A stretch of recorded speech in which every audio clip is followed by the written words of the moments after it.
बोले, मैया मैं तो चंद खिलौना लई हूं। मैया मनाती है लाला को, लाला तुझे दुल्हन दूंगी। अच्छा तू बता कितनी बड़ी दुल्हन तुझे चाहिए।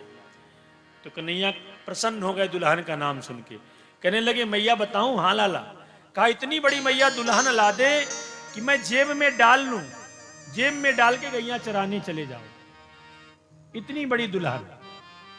मैया लाला को गोद में उठा लिया, स्तनपान कराया। अब जैसे स्तनपान कराने लगी मैया तो अचानक याद आया कि मटकी में दूध रखा है, आग में पकने के लिए। उसमें उफान आ गया। थोड़ा सा माँ का दूध पिए थे कन्हैया कि मैया अतृप्त अवस्था में ही लाला को ही छोड़ दिया और मटकी का दूध उतारने चली गई। कन्हैया को लगा कि देखो मैया भी तो इतना प्रेम दिखा रही थी, अब मुझसे ज्यादा प्रेम तो दूध से, मटकी के दूध से है। तो श्री कृष्ण को आ गया क्रोध, तो लोढ़ा उठाया, मटकी में दे पटका। और जैसे मटकी में पटका तो मटकी टूट गई, सारा दही फैल गया आंगन में। मैया धड़ाम की आवाज सुनी, दौड़ करके आई। जो आंगन में फैला हुआ दूध देखा, दही देखा, तो मां को लगा कि दूध दही की तो बात नहीं है, पर इसकी आदत बिगड़ती चली जा रही। तो मैया कुछ ज्यादा ही गुस्से में आ गई, उठाया छड़ी और लाला को पीटने के लिए दौड़ पड़ी। कन्हैया ने देखा कि मां को गुस्सा आ गया तो भाग दिए। दौड़ती दौड़ती मैया थक गई, लाला को जब नहीं पकड़ पाई, बड़ी देर में पकड़ में आए। कन्हैया कहने लगे ले मैया मार ले तुझे अगर इसी में प्रेम है तो। पकड़ा, लाला को ले गई ऊखल के पास, ऊखल से बांधने लगी। तो कन्हैया ने कहा ठीक है मैया, अगर तेरी इच्छा है तो बांध ले। और प्रभु ने अपनी ऐश्वर्य शक्ति को आदेशित कर दिया कि ऐ ऐश्वर्य शक्ति, मैया को थोड़ा चमत्कार दिखा। तो जैसे मैया ऊखल से, जिसको गांव में मूसल कहते हो आप लोग, उसी में मैया लाला को बांधने लगी। तो रस्सी लाई और रस्सी लेकर के बांधने लगी जब, तो प्रभु ने ऐसी ऐश्वर्य शक्ति के द्वारा चमत्कार दिखाया कि शरीर ना बढ़ रहा ना घट रहा, पर रस्सी छोटी पड़ जा रही। और बड़ी रस्सी लाई, उससे भी बांधने का प्रयास किया। न चांतर न बहिर्यस्य न पूर्वम नापि चापरम, न चांतर न बहिर्यस्य न पूर्वम नापि चापरम, पूर्वापरम बहिश्चांतर जगतो यो जगच्चयः। जो परमात्मा न अंदर है न बाहर है, न जिसका पूर्व है न पर है, जो सर्वव्यापक है, ऐसे परमात्मा को मैया सीमित रस्सी से असीमित ब्रह्म को बांधने चली है। जितनी भी रस्सियां लाई मैया जोड़ जोड़ के बांध रही है, पर सारी की सारी रस्सियां 2 अंगुल छोटी, ना तो 3 अंगुल छोटी हो रही, ना 1 अंगुल छोटी हो रही, 2 ही अंगुल छोटी हो रही है। तद्दाम बंधमानस्यो स्वार्भकस्य कृताघसः, 2 अंगुलोन भूतेनो संदधे नच्च गोपिका। मैया यशोदा परेशान बांध बांध के, गोपियां कह रही मैया तेरा लाला बंधन में बंधने वाला नहीं है, ये तो दुनिया को बंधन में बांध देता है। ऐसे परम मुक्त परमात्मा को मैया बांध रही है। द्वे अंगुलम नूनम तद यदा दत्त बंधनम, 2 अंगुल रस्सी छोटी पड़ती। महाराज परीक्षित ने पूछा गुरुदेव ये कौन सी लीला है, आखिर 2 ही अंगुल रस्सी छोटी क्यों पड़ रही है। एवं स्वगेह दामानी यशोदा संधत्पी, मैया यशोदा बांधते बांधते थक गई, पसीने पसीने हो गई। और जब रस्सी को छोड़ दिया और छड़ी भी छोड़ दी, तो बंधन में बंध गए भगवान स्वयं। ये अहमता और ममता। प्रभु कहते हैं मैया मैं अहंकार के रस्सी से नहीं बनता, ना तो मुझे अहमता बांध सकती न ममता बांध सकती, मैं प्रेम के बंधन में बंधता हूं। और जब मैया बांधते बांधते थक गई, नहीं बांध पाई, छोड़ करके खड़ी हो गई। सुमातु सिन्न गात्राया विश्रस्त कबरस्रजा दृष्टवा परिश्रमम कृष्ण कृपया सीत सुबंधने। और जब मेरे प्रभु ने देखा कि मैया पसीने पसीने हो गई, अभिमान रूपी रस्सी को, छड़ी को फेंक दिया, तो अपने आप बंधन में बंध गए। कृपया शीत स्वबंधने, स्वयं बंधन में वात्सल्य शक्ति बांधना चाहती है और ऐश्वर्य शक्ति अपना ऐश्वर्य दिखा रही है, पर वात्सल्य के आगे ऐश्वर्य छोटा पड़ जाता है। आखिर भगवान बंधन में बंधे, पर जब मैया ने अहमता और ममता को छोड़ दिया, तब इस कथा से शिक्षा लो कि भगवान अभिमान के रस्सी से नहीं बनता। दुनिया की कोई ताकत नहीं बांध सकती परमात्मा को, केवल परमात्मा बंधता है तो प्रेम के बंधन में बनता है। उस परमात्मा से आप निर्मल मन से प्रेम करिए, प्रेम दीजिए और कुछ मत दीजिए। परमात्मा को आपका प्रेम चाहिए, और प्रेम भी कैसा, जिसमें किसी प्रकार का बनावटीपन ना हो, बिल्कुल निर्मल प्रेम। भगवान निर्मलता से प्रसन्न होते हैं। मैया ने जब छड़ी को त्याग दिया तो समातु सिन्न गात्राया विश्रस्र कबरस्त्रजा दृष्ट्वा परिश्रमं कृष्णा कृपयासीत सुबंधने। स्वयं बंधन में बंध गए, और मैया ने जब बांध दिया और बांध करके चली गई घर का काम काज करने के लिए, प्रभु ने सोचा मैया घर का काम कर रही तो हम भी बंधे बंधे कुछ काम कर ले। तो उखल को घसीटा, घसीटते घसीटते ले गए, और जहां दरवाजे में दो पेड़ थे यमलार्जुन के, उन दोनों पेड़ के बीच से प्रभु निकले। तो उखल फंस गया, दोनों पेड़ों में फंस गया। जब खींचा तो दोनों पेड़ धराशायी हो गए, और धराशायी जब हुए तो दो राजकुमार उत्पन्न हो गए। परीक्षित जी ने पूछा, गुरुदेव ये दोनों राजकुमार कौन है? कहा, देखो राजन, ये नल कुबर और मणिग्रीव है, कुबेर के सेवक हैं। एक बार मदिरा पान करके नग्न अवस्था में स्नान कर रहे थे, उसी समय नारद जी महाराज वहां से निकले।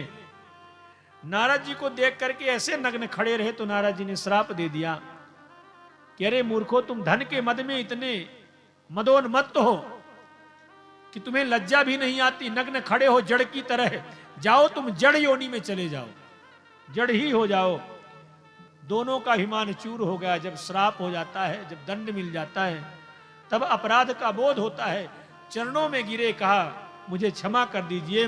नारद जी ने कहा, मेरी वाणी सत्य तो हो नहीं सकती, पर तुमने प्रायश्चित किया है, क्षमा मांगा है, तो जाओ वृक्ष तो बनोगे, इसमें कोई दो मत की बात नहीं है, पर बाबा नंद के दरवाजे का बनोगे। भगवान श्री कृष्ण के स्पर्श से तुम्हारा उद्धार हो जाएगा। लोग कहते हैं महात्मा बड़े क्रोधी होते हैं, बात बात में श्राप दे देते हैं। अच्छा ये बताओ कि जिसको महात्माओं ने श्राप दिया उसको भगवान पहले मिले कि नहीं मिले? तो महात्माओं का ये श्राप है कि आशीर्वाद है जो भगवान की प्राप्ति करा दे। बिना श्राप वाले को हो भी सकता कि भगवान ना मिले हो, पर जिसको जिसको संतों ने श्राप दिया उसको भगवान सबसे पहले मिले। दो राजकुमार नल कुंवर मणिग्रीव के रूप में उत्पन्न हुए, भगवान की स्तुति किया और भगवान के धाम चले गए। नल कुंवर मणिग्रीव का उद्धार कर दिया मेरे प्रभु ने, यमलार्जुन के रूप में थे। इसके बाद फल विक्रयणी पर भी कृपा किया। फल विक्रयणी तस्युम च्युता धान्यम करद्वयम। फल विक्रयणी फल बेचने गई थी, उसका बेचारी का फल दिन भर में बिका नहीं था, तो भगवान ने देखा कि ये दिन भर परेशान है, तो अपने अंजलि में अन्न भर करके लाए, और लाते लाते सारा अनाज गिर गया।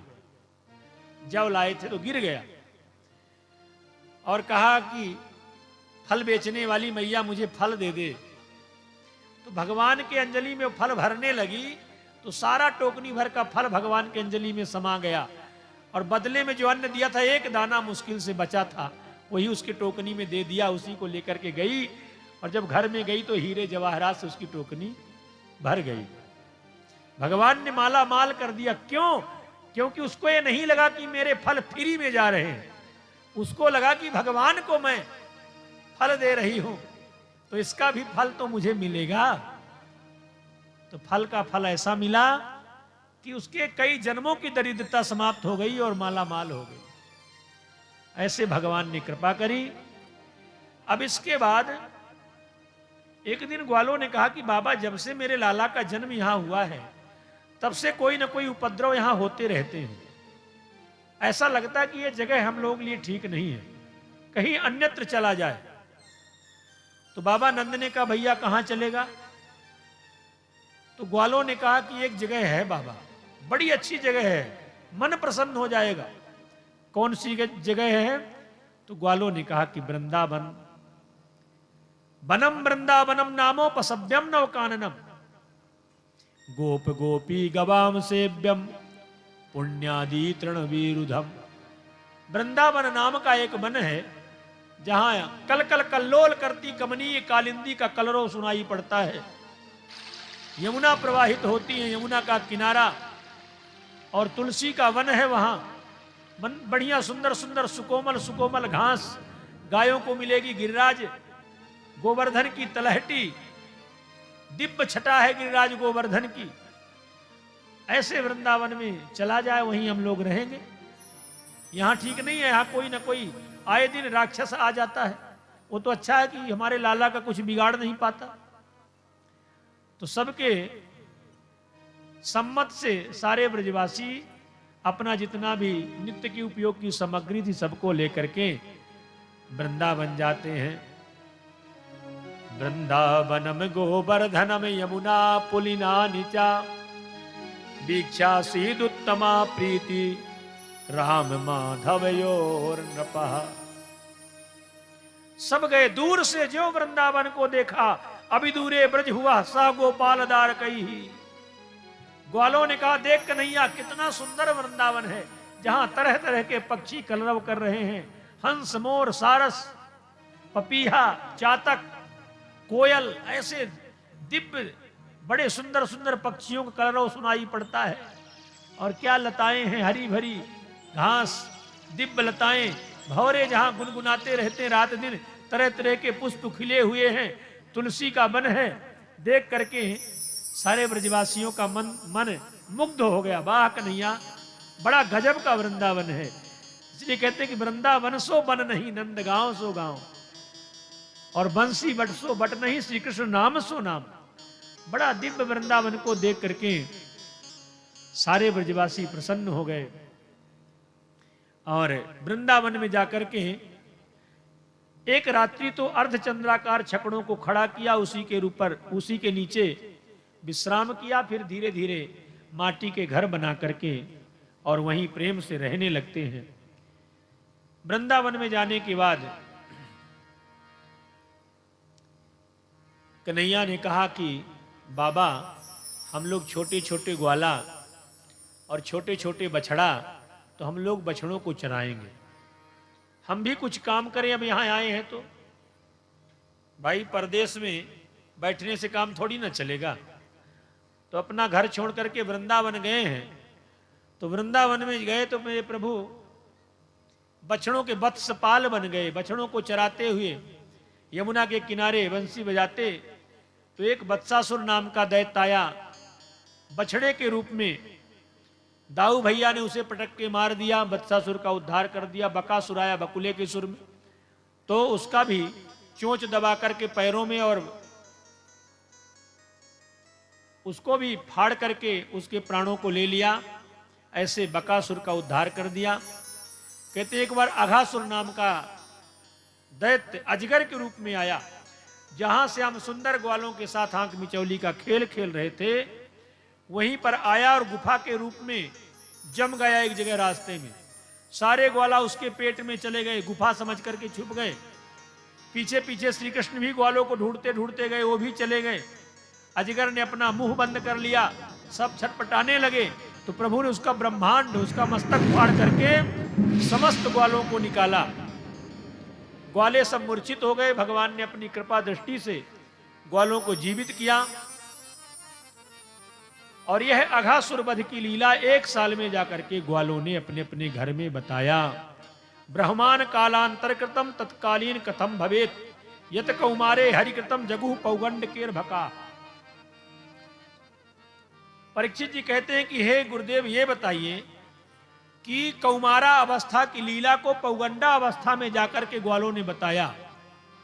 तो इतने दिन तक ये ग्वाला कहां गए थे? तो सुखदेव जी महाराज कहते हैं कि बिभ्रद वेणुम जठर पटयो श्रृंग वेत्रे च कक्षे बामे पाणौ मृसल कबलम तत्फला अंगुलीसु। एक समय की बात है, दोपहर का समय था। कन्हैया ने कहा देखो भैया आज हम लोग वन में भोज करेंगे। तो वन भोज जिसे आप लोग पिकनिक कहते हैं, पिकनिक मनाने जाते हैं, तो वन भोज करने भगवान गए गायों को लेकर के वन में। सभी ग्वाले अपने अपने घर से दिव्य दिव्य पकवान बनवा करके लेकर के गए थे। दोपहर का जब समय हुआ तो कन्हैया ने कहा कि चलो भैया सब लोग भोजन कर लेते, अपनी अपनी पोटली खोलो। सारे ग्वाला मंडलाकार बना करके बैठ गए, बीच में श्री कृष्ण बैठ जाते हैं। सुखदेव जी कहते हैं कि बिभ्रद वेणुम जठर पटयो श्रृंग वेत्रे च कक्षे बामे पाणौ मृसल कमलम तत्फला अंगुलीसु। कहते हैं कि ग्वालों के बीच में श्री कृष्ण बैठे हैं, अपने बाएं हाथ का पात्र बनाया है और बाएं हाथ की गदेली में दही और भात रखा है। तत्फला अंगुलीसु, अंगुलियों के गाबों में फलों का अचार दबाए हुए हैं। तिष्ठन मध्य सुपरि सुहृदो, चारों तरफ से ग्वाल मंडली बैठी है, सब भोजन कर रहे हैं। श्री कृष्ण भी भोजन कर रहे हैं, बीच बीच में हंसी मजाक भी करते जाते। सुपरि सुहृदो हास्यन नर्म भी सोई स्वर्गे लोके मिसति भुवजी यज्ञ भुक बाल केली।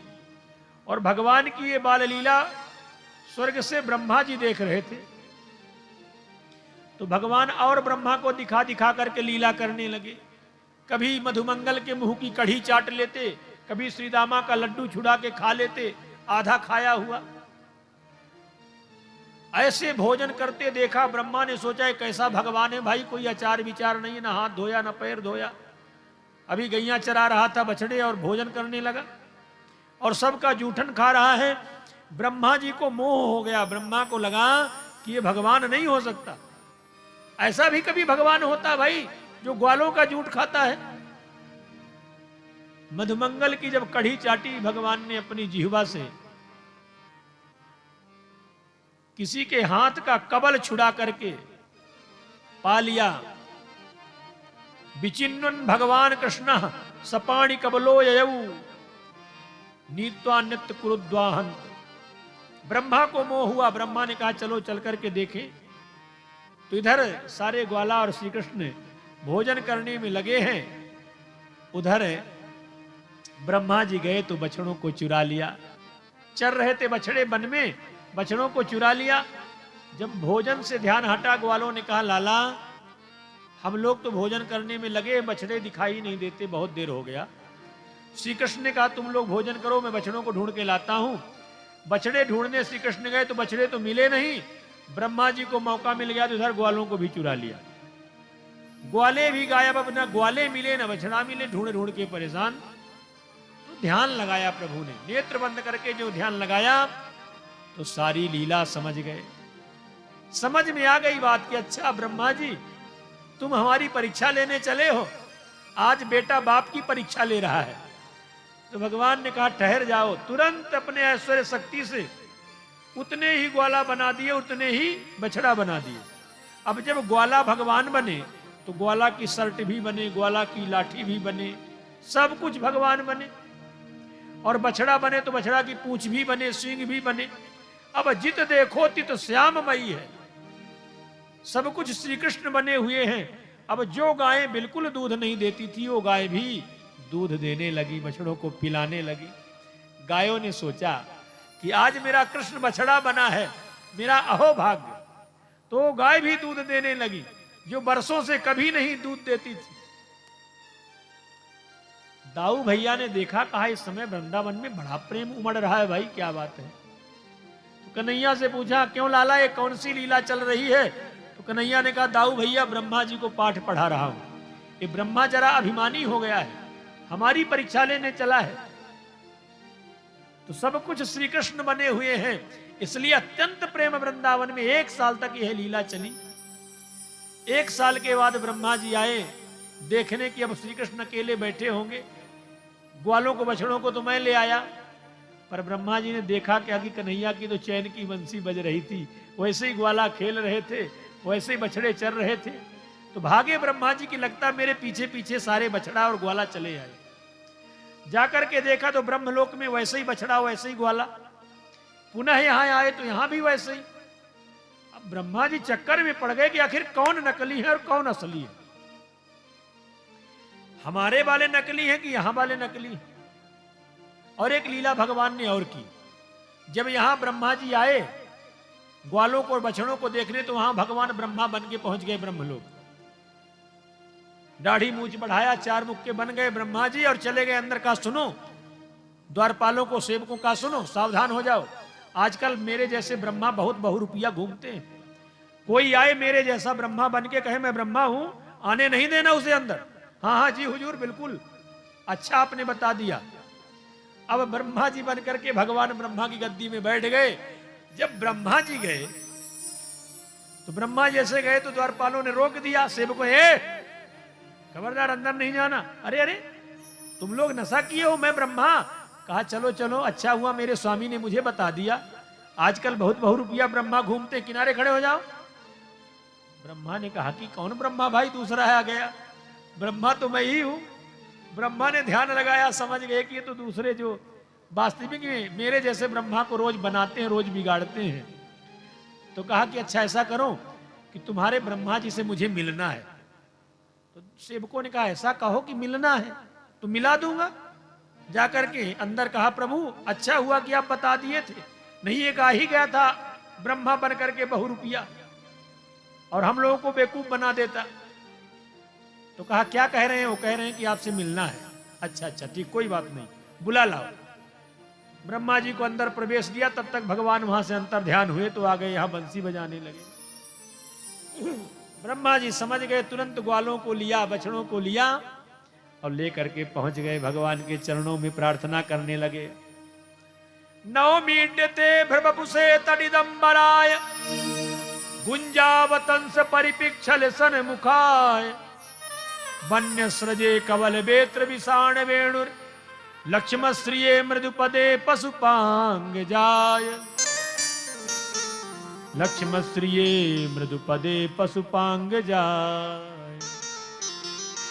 40 श्लोकों में ब्रह्मा ने ऐसी झड़ी लगाई, स्तुति करना प्रारंभ कर दिया कि हे प्रभु मैं आपके चरणों में नमस्कार करता हूं। नवम ईडते अभ्रबपुषे, जिनका श्याम रंग है, जिनके कंधे पर पीतांबर चमकता है, गुंज की माला जो धारण किए हुए हैं, मोर का पंख जिनके मुकुट में लगा हुआ है, वन्य सृजे कवल वेत्र विषाण वेणुर, जो वनमाला से विभूषित हैं और वेणु को बजाते रहते हैं। लक्ष्म श्रिये मृदुपदे पशुपांग जाए, जिनके चरण कमल लक्ष्मी से सेवित हैं, ऐसे पशुपालनाय कहने वाले थे ब्रह्मा जी।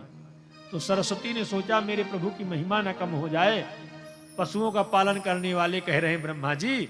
तो लक्ष्य सरस्वती ने जिह्वा को घुमा दिया, तो पशुपालनाय की जगह में ब्रह्मा जी की वाणी से निकल गया पशुपांग जाए। अब पशुपांग जाए कि बड़े बड़े विद्वान व्याख्या कर रहे हैं, इसका अंत नहीं मिल रहा।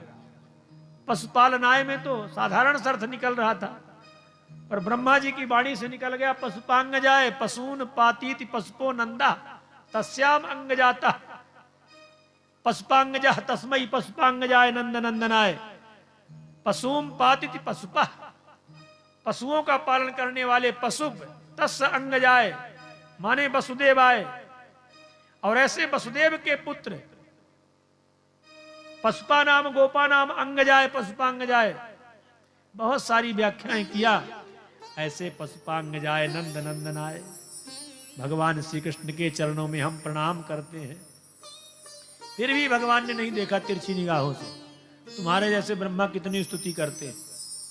फिर ब्रह्मा जी ने कहा कि हे प्रभु एक बात बताइए कि बालक मां के पेट में रहता है, तो मां के पेट में रहता है तो पाद प्रहार भी करता होगा। उत्क्षेपणम गर्भगतस्य पादयोः किम कल्पते मातुर्धोक्ष जागमे जागसे। हे प्रभु आप भी मां के पेट में रहे होगे, धरती में आए हो तो तो ये बताइए कि जब बालक मां के पेट में पादप प्रहार करता है, भाई पैर भी मारता है, सब करता है, पर मां क्या उसे छोड़ देती है? मां सब सह लेती है, उसका तिरस्कार नहीं करती। तो हे नारायण, हम भी तो आपके बालक हैं, और बालक ने कोई गलती कर दिया तो आप तो पिता हैं, माता सब कुछ आप ही हैं, तो क्या आप बालक को क्षमा नहीं करोगे? फिर भी प्रभु ने नहीं देखा, और जब नहीं देखा तब ब्रह्मा जी ने कहा कि अहो भाग्यम अहो भाग्यम नंद गोप ब्रजऊ के साम। ब्रह्मा जी ने देख लिया कि अब ये देखने वाले नहीं हैं, इनकी स्तुति गाते रहेंगे, नहीं देखेंगे, तो अब इनके भक्तों की स्तुति गाना शुरू कर दिया। इनके भक्तों की प्रशंसा करेंगे तो ये जरूर देखेंगे मेरी तरफ। तब कहा अहो भाग्यम नंद गोप ब्रजऊ के साम। अरे इन ग्वालों को देखो, ब्रज के वासियों को देखो, इनका अहो भाग्य है जिनके साथ भगवान लीला करते हैं, और इनका दर्शन करके मैं भी धन्य हो गया। यस्मिन मित्रम परमानंदम पूर्णम ब्रह्म सनातनम, जो पूर्ण ब्रह्म परमात्मा को अपना मित्र समझते हैं, धन्य है ब्रज के लोग। ऐसे ब्रजवासियों के चरणों में मैं ब्रह्मा बारंबार प्रणाम करता हूं। तब प्रभु मुस्कुरा दिए, कहा अब आ गए लाइन में। ब्रह्मा ने पकड़ा कान, कहा प्रभु, और उठक बैठक लगाई कि अब गलती हुई सो हुई, अब खाई सो खाई, आगे खाए सो राम दुहाई, अब गलती नहीं होगी, एक बार माफ कर दीजिए। भगवान ने कहा ठीक है, जाओ,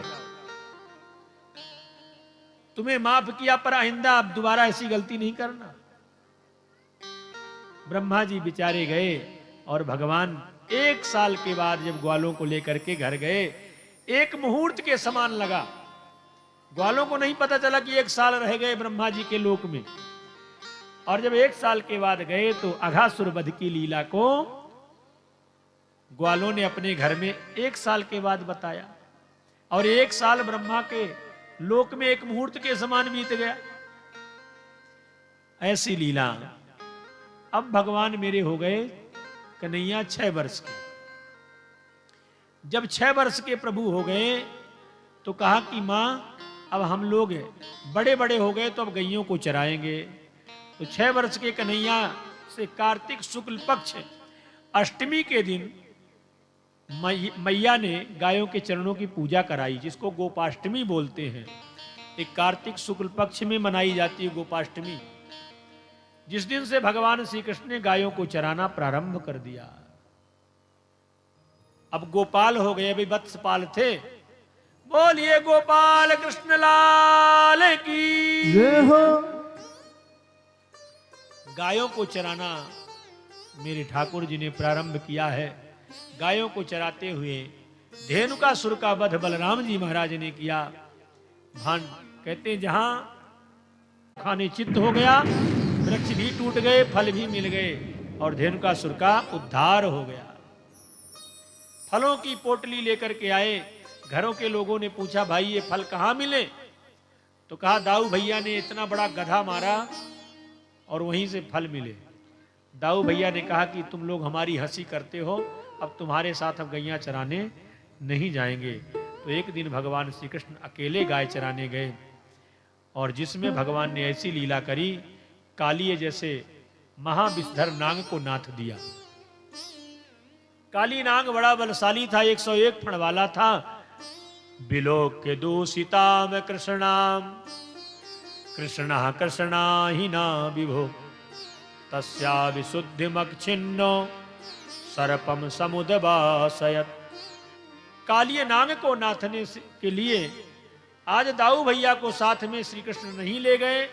लगा कि दाऊ भैया शेष के अवतार हैं, इनके सामने हमें संकोच होगा कालिए के मान को मर्दन करने में। तो दाऊ भैया को क्रोधित करा दिया। सवेरे गायों को खोला और काली दह में गए, जहां बड़ा भारी विषाक्त नाग रहता है, और उस काली दह का जल काली नाग के विष के प्रभाव से खौलता रहता था। उसके ऊपर से कोई पक्षी निकल जाए तो झुलस के गिर जाता था। ऐसा विषाक्त जल है वहां का। चारों तरफ की घास सूखी हुई थी, वहीं काली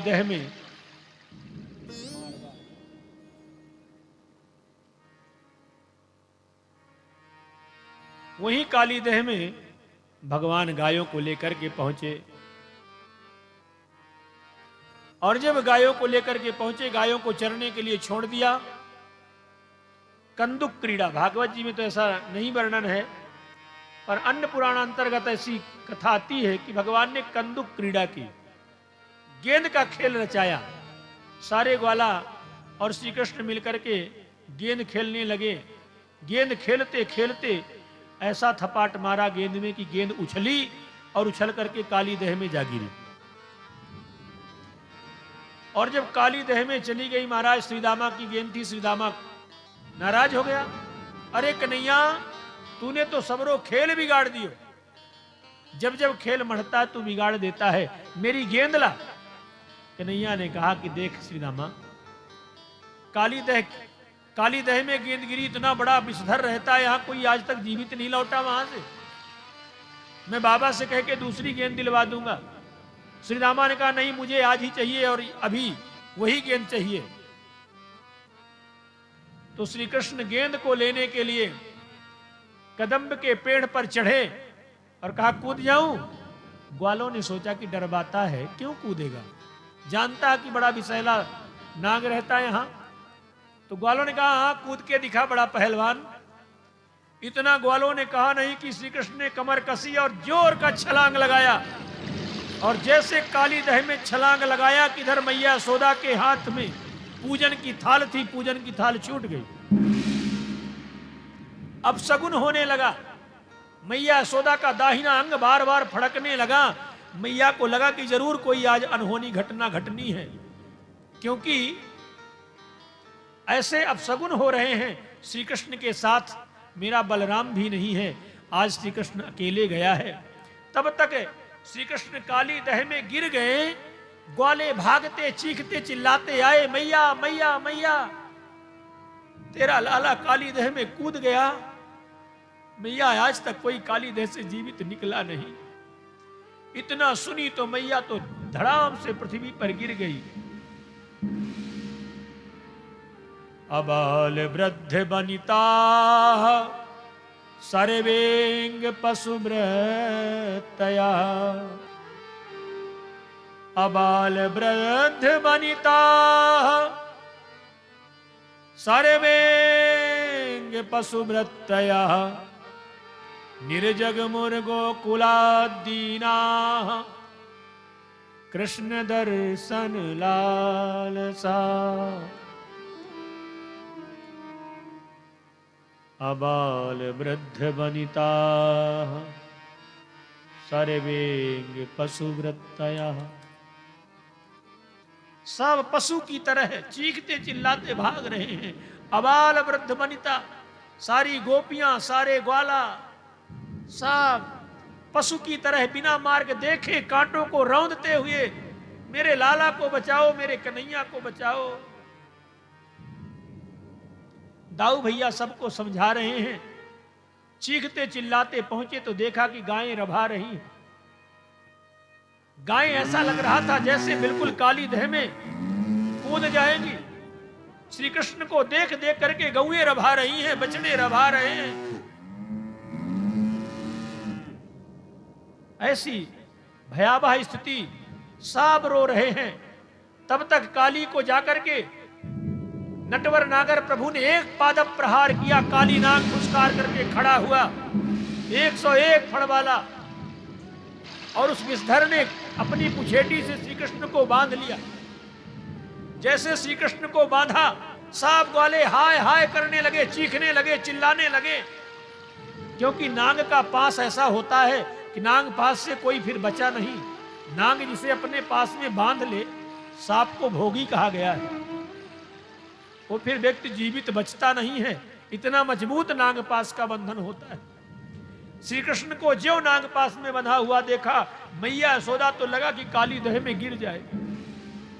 दाऊ भैया ने पकड़ा, मैया तू पागल हो गई है, मेरे कन्हैया का काली कुछ नहीं बिगाड़ सकता। मां सबको समझाते हैं। प्रभु ने देखा कि कहीं ऐसा ना हो कि मैया छलांग मार दे। एक ग्वाले छलांग लगा दे तो अनर्थ हो जाएगा। तुरंत प्रभु ने उसके बंधन को ढीला किया, ऐसा शरीर फैलाया कि उसकी सारी नसें टूट गई, चमड़ी फट गई, बंधन ढीला हुआ। नाग के पास से बाहर निकले, छलांग लगा करके काली के फनाली में खड़े हो गए। और जैसे काली के फनाली में खड़े हुए और ज्यों पाद प्रहार किया, जो फड़ फुसकार करके ऊपर उठाता उसी फड़ में पैर पटक देते। ऐसा ताता थैया करके नाचे प्रभु कि देखने वाले सब देख रहे हैं। सूरदास जी महाराज कहते हैं कि तांडव गति मुंडन पर नाचत बनवारी, तांडव गति मुंडन पर नाचत बनवारी, तांडव गति मुंडन पर नाचत बनवारी, तांडव गति मुंडन पर नाचत बनवारी, तांडव गति मुंडन पर नाचत बनवारी, तांडव गति मुंडन पर नाचत बनवारी, तांडव गति मुंडन पर नाचत बनवारी,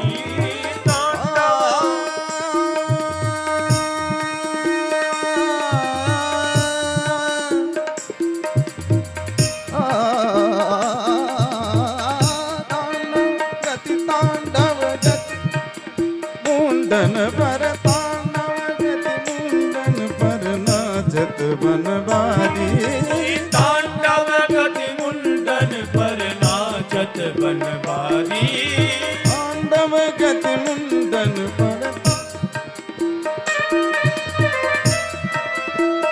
ऐसा नृत्य किया है काली के फनाली पर ताता थैया करके, सारे फड़ों से रक्त बहने लगा।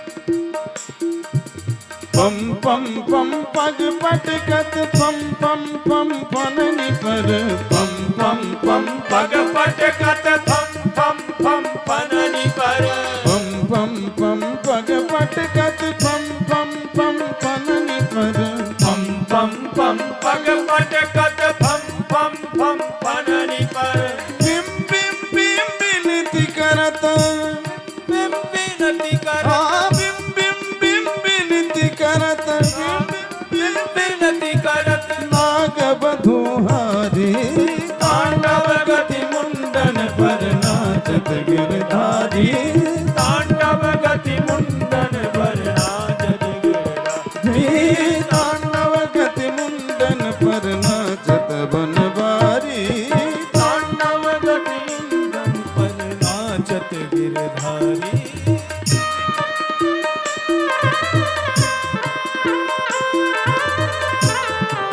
निकाला है बंसी को, बंसी में फूंक मारा, ज्यों ताता थैया करके नाचा। देवलोक से देवता लोग इस नृत्य को देख रहे हैं। ब्रह्मा जी देख देख के हैरान कि ये कौन सा नृत्य चल रहा है।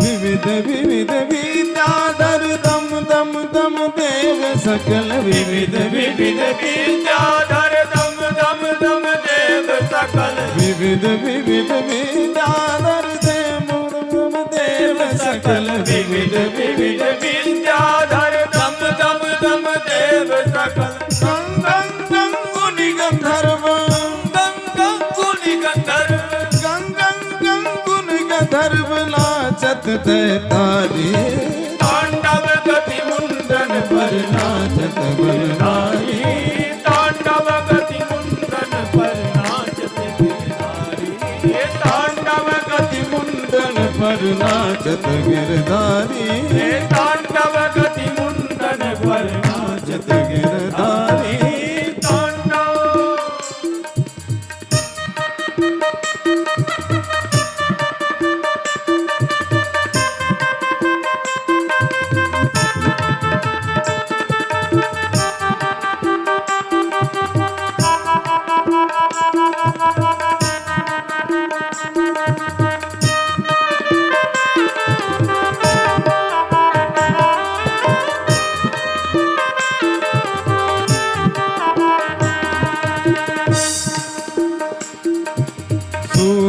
सूरदास प्रभु की वाणी किम किम किनहु न जाने। सूरदास प्रभु की वाणी किम किम किनहु न जाने।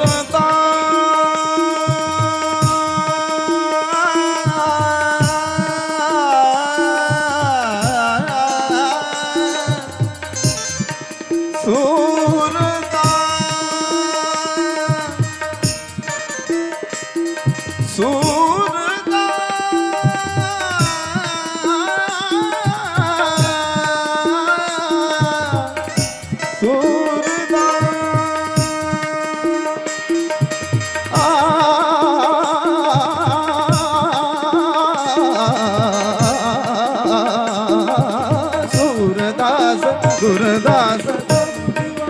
सूरदास दास प्रभु की वाणी।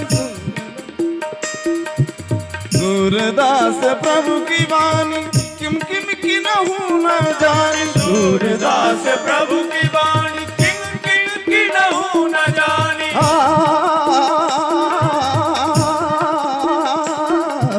सूरदास प्रभु की वाणी सूरदास प्रभु की वाणी किम किम किनहु न जाने। सूरदास प्रभु की वाणी किम किम किनहु न जाने। धन धन धन चरण पर धन धन धन चरण पर निर्भय भयहारी। तांडव गति मुंडन पर नाचत गिरधारी। तांडव गति मुंडन पर नाचत गिरधारी। तांडव गति मुंडन पर नाचत गिरधारी। तांडव गति मुंडन पर नाचत गिरधारी। तांडव गति मुंडन पर तांडव गति मुंडन पर नाचत गिरधारी। तांडव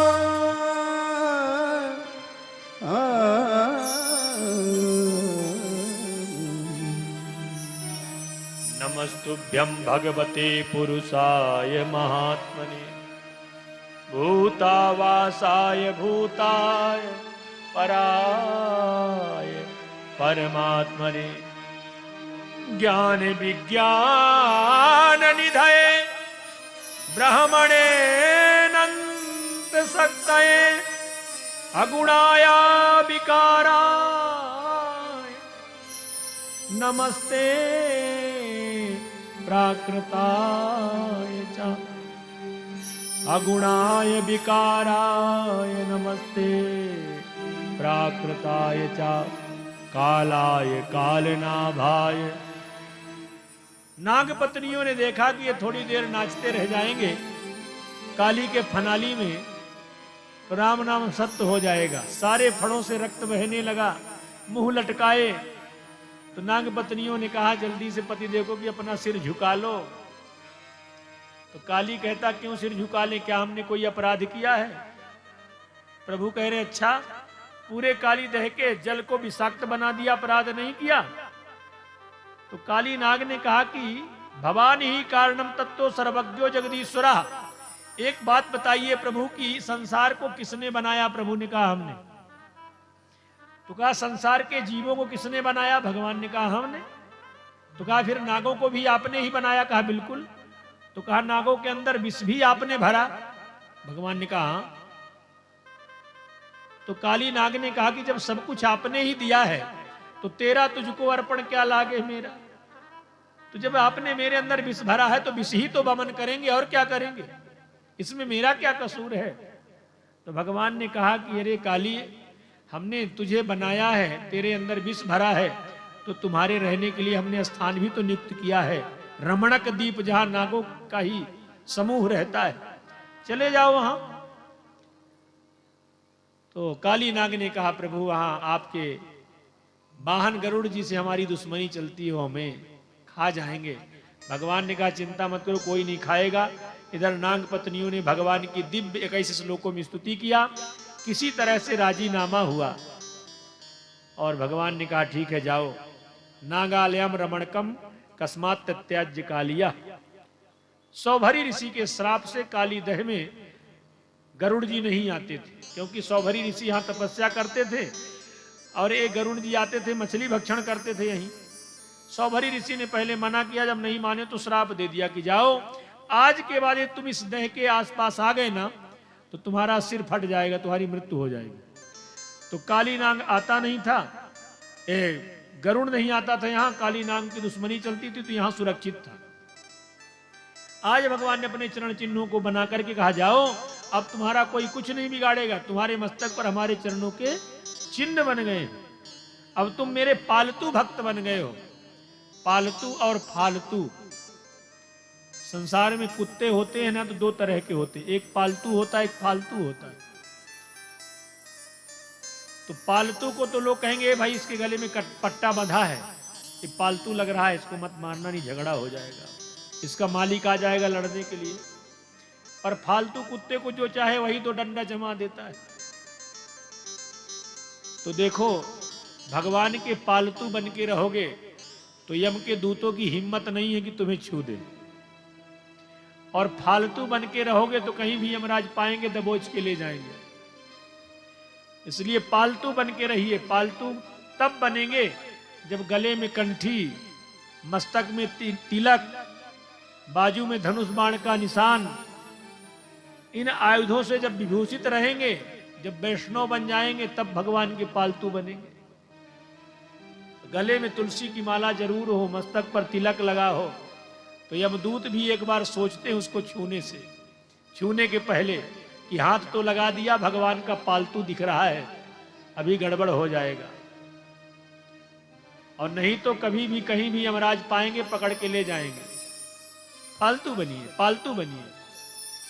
उद्धार किया काली नाग, रमणक दीप गया, काली दह के जल को भगवान ने निर्मल किया। सब लोग थक गए थे, दिन भर के भूखे थे, रात्रि वहीं विश्राम किया, तो रात्रि में ही आग लग गई। सब ग्वाला गोपियां जितने लोग थे सब आग से घिर गए। भगवान ने सारी आग को पान कर लिया, उस दावा नल को पान करके सबकी रक्षा करी। इसके बाद एक प्रलंबासुर नाम का दैत्य आता है जिसका भगवान ने वध किया। और प्रलंबासुर वध के बाद शरद ऋतु, वर्षा की ऋतु बीतती है।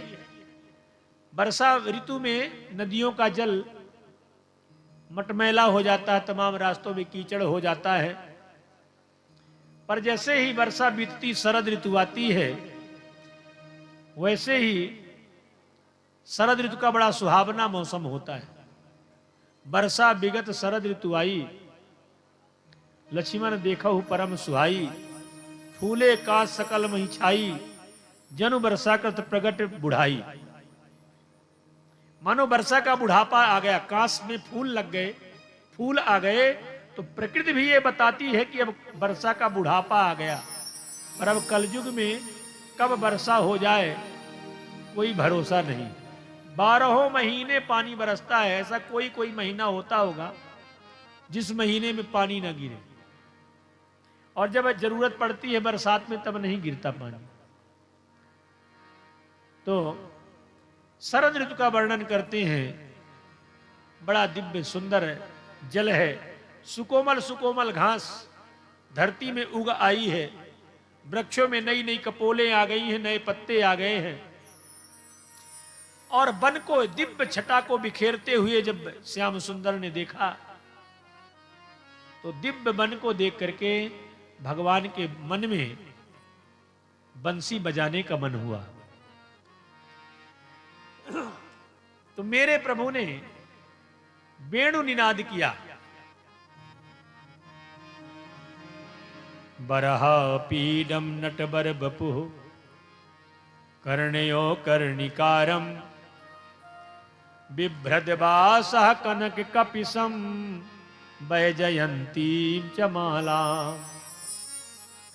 रंध्राण वेणोरधर सुधया पूरयन गोप वृंदई वृंदारण्यम स्वपद रमणम प्राविशद गीत कीर्ति इति वेणुरवम राजन सर्वभूत मनोहरम इति वेणुरवम राजन सर्वभूत मनोहरम श्रुत्वा ब्रज स्त्रियः सर्वा वर्णयन्तो भिरे भिरे नटवर नागर प्रभु ने आज वेणु निनाद किया, बंसी बजाया, और जब बंसी बजाई, ऐसी बंसी मेरे लाला की बजी कि त्रैलोक मोहित हो गया। कन्हैया की बंसी त्रैलोक में आच्छादित हो गई। वेद पढ़त ब्रह्मा भूले, ब्रह्मा जी वेद पढ़ रहे थे तो वेद की ऋचा भूल गए। रंभा इत्यादि अप्सराएं नृत्य कर रही थी तो ताल भूल गई। गुनी गंधर्व सब विस्मित हो गए। ऐसे मेरे प्रभु की बंसी बजी। गोपियों ने जब बंसी की तान को सुना तो गोपियां व्याकुल हो गई और कहती हैं, अक्षण बताम फलमिदम, अक्षण बताम फलमिदम न परम विदामा, अक्षण बताम फलमिदम न परम विदामा, सख्य पशूनन विवेशयतोर्यवस्यैः भक्तं ब्रजेश सुतयोरनुवेणुजुष्टं यौर्वानिपीति मनुरक्त कटाक्ष मोक्षम। अक्षण बताम फलमिदम न परम विदामः। सुखदेव स्वामी कहते हैं कि हे राजन, गोपियों ने जब कन्हैया की बांसुरी को सुना और दिव्य भगवान की छटा को देखा, वरहा पीडम नटवर बपुः कर्णयोः कर्णिकारम, जिनके मस्तक पर मोर का मुकुट लगा है, वरहा पीड, नटवर स्वरूप, नटेशु वरह श्रेष्ठा इति नटवर बपुः, कानों में कनेर के फूलों का कुंडल पहने हुए हैं, वैजंती की माला धारण किए हैं, ऐसे दिव्य स्वरूप को धारण किए, अधरों से बांसुरी जिनके लगी हुई है, रंध्राण वेणोरधर सुधया। मोहित हो गई गोपियां, कहने लगी, बहन न जाने इस बांसुरी ने कौन सा पुण्य किया है कि जब बजती है तो तीनों लोगों को मोहित कर लेती है, और मेरे श्याम सुंदर को, मेरे कन्हैया को तो ऐसे बस में कर लिया है कि बिल्कुल 24 घंटे प्रभु श्री कृष्ण इस बांसुरी को अपने से चिपकाए रहते हैं। सोते भी हैं तो मेरे श्याम सुंदर के अधरों का ये बांसुरी तकिया बना लेती है और उनके सुकोमल गदेली का बिस्तर बना लेती है, फिर सोती है। अरे बंसी, तूने कौन सा पुण्य किया है? तो बंसी कहती है कि अरे बहनों, ईर्षा क्यों करती हो? मेरे त्याग को देखो कि हमने इन अधरों को पाने के लिए कितना बड़ा त्याग किया है। बांसुरी का त्याग, बांस के भीरे से एक सुंदर सा बांस छांट करके निकाला जाता है, फिर उसके एक एक हाथ की टुकड़े किए गए, फिर भी श्री कृष्ण के अधरों तक नहीं पहुंची। फिर गरम गरम सरिया के द्वारा उसकी गांठों का छेदन किया गया, फिर भी अधरों तक नहीं पहुंची। और जब 7 छिद्र किए गए, अंग अंग आके गए, फिर भी नहीं पहुंची। जब सदगुरु रूपी लुहार अपने ज्ञान का सुर इस जीव रूपी बांसुरी में भर देता है तो परब्रह्म परमात्मा फिर इस जीव रूपी बांसुरी को अपने अधरों से लगा लेते हैं। ये जीवन ही बांसुरी की तरह है, इसमें काम क्रोध लोभ है, ये विकार है। जब सदगुरु रूपी लुहार अपने ज्ञान की गरम गरम सरिया से जीव के अंदर के विकारों को समाप्त कर देता है और सुंदर भक्ति का सुर भर देता है तो परमात्मा उसे अपने अधरों से लगा लेता है। तो गोपियां कहती हैं, अरे बहन, इस बंसी में क्या जादू है, देखना। वन की हिरणियां तो बिल्कुल कान उठा के सुनती हैं, कोई इनके प्राण भी ले ले तो इनको होश नहीं है। एक ने कहा, बहन, इन वृक्षों में बैठे पक्षियों को देख, लगता जैसे कोई ऋषि मुनि बैठे हों आंख बंद करके। प्रायो बताम भिगा मुनियो बनेस्मिन। गायों ने घास चरना बंद कर दिया, गाय घास दबाई हुई है तो चबाना बंद कर दिया। बछड़े माँ का दूध पी रहे थे तो गुटकना भूल गए। ऐसी स्थिति, यमुना का प्रवाह तो बिल्कुल रुक गया। जो कलकल कल्लोल करती कमनी कालिंदी प्रवाहित होती थी, यमुना का प्रवाह रुक गया। कन्हैया की बांसुरी को सुन करके तो गोपियां भगवान से प्रार्थना करती कि हे प्रभु, हमारे मन को आपने चुरा लिया है, अब तन को भी चुरा लो। अगहन का महीना आया तो गोपियां 1 महीने का व्रत करती हैं श्री कृष्ण को पति रूप में पाने के लिए। हेमंते प्रथमे मासी नंद ब्रज कुमारिका चेरुरहविष्यम भुंजाना कात्यायन अर्चन व्रतम। कात्यायनी महामाये महायोगी नधीश्वरी नंद गोप सुतम देवी पतिम में कुरुते नमः। 1 महीने का अनुष्ठान किया। भोर में जाती, 4 बजे यमुना स्नान करती, बालू की मूर्ति बनाती, फिर पूजन करती। इति मंत्रम जपन्यस्ता पूजाम चक्रुः कुमारिका। ये सारी जितनी भी कुमारिका ही हैं सब पूजन करती। कात्यायनी मैया से हाथ जोड़ के कहती कि हे मैया, यदि मुझे मेरी सेवा से तू प्रसन्न है तो नंद के छोरा हमें पति रूप में मिल जाए। और एक दिन मेरे श्याम सुंदर गए, गोपिकाओं के चीर को चुराया। ये चीर हरण की लीला क्या है देखिए। ये गोपियां जीव है और इनके ऊपर माया रूपी वस्त्र चढ़ा हुआ है अज्ञान का। तो भगवान ने इस माया का वस्त्र चुराया और कहा देवियों चिंता मत करो, जब शरद पूर्णिमा की रात्रि आएगी तब तुम्हारी अभिलाषा पूर्ण होगी। गोपियां पति रूप में श्री कृष्ण को पाना चाह रही थी। भगवान ने आशीर्वाद दिया चीर हरण की लीला को करके। इसके बाद कथा आती है, अन्न की याचना करने के लिए ग्वाला गए ब्राह्मण पत्नियों के पास। उन्होंने जब सुना कि श्याम सुंदर वन में आए हैं, बड़े भूखे हैं, तो ब्राह्मणों ने तो मना कर दिया देने से कि भोग नहीं लगा। पर ब्राह्मण पत्नियों के पास जब समाचार गया तो ब्राह्मण पत्नियां स्वयं लेकर के भोजन पहुंच गई श्याम सुंदर को, और वन में दिव्य भगवान को सुस्वादु भोजन कराया। भगवान ने उनको अभय प्रदान किया।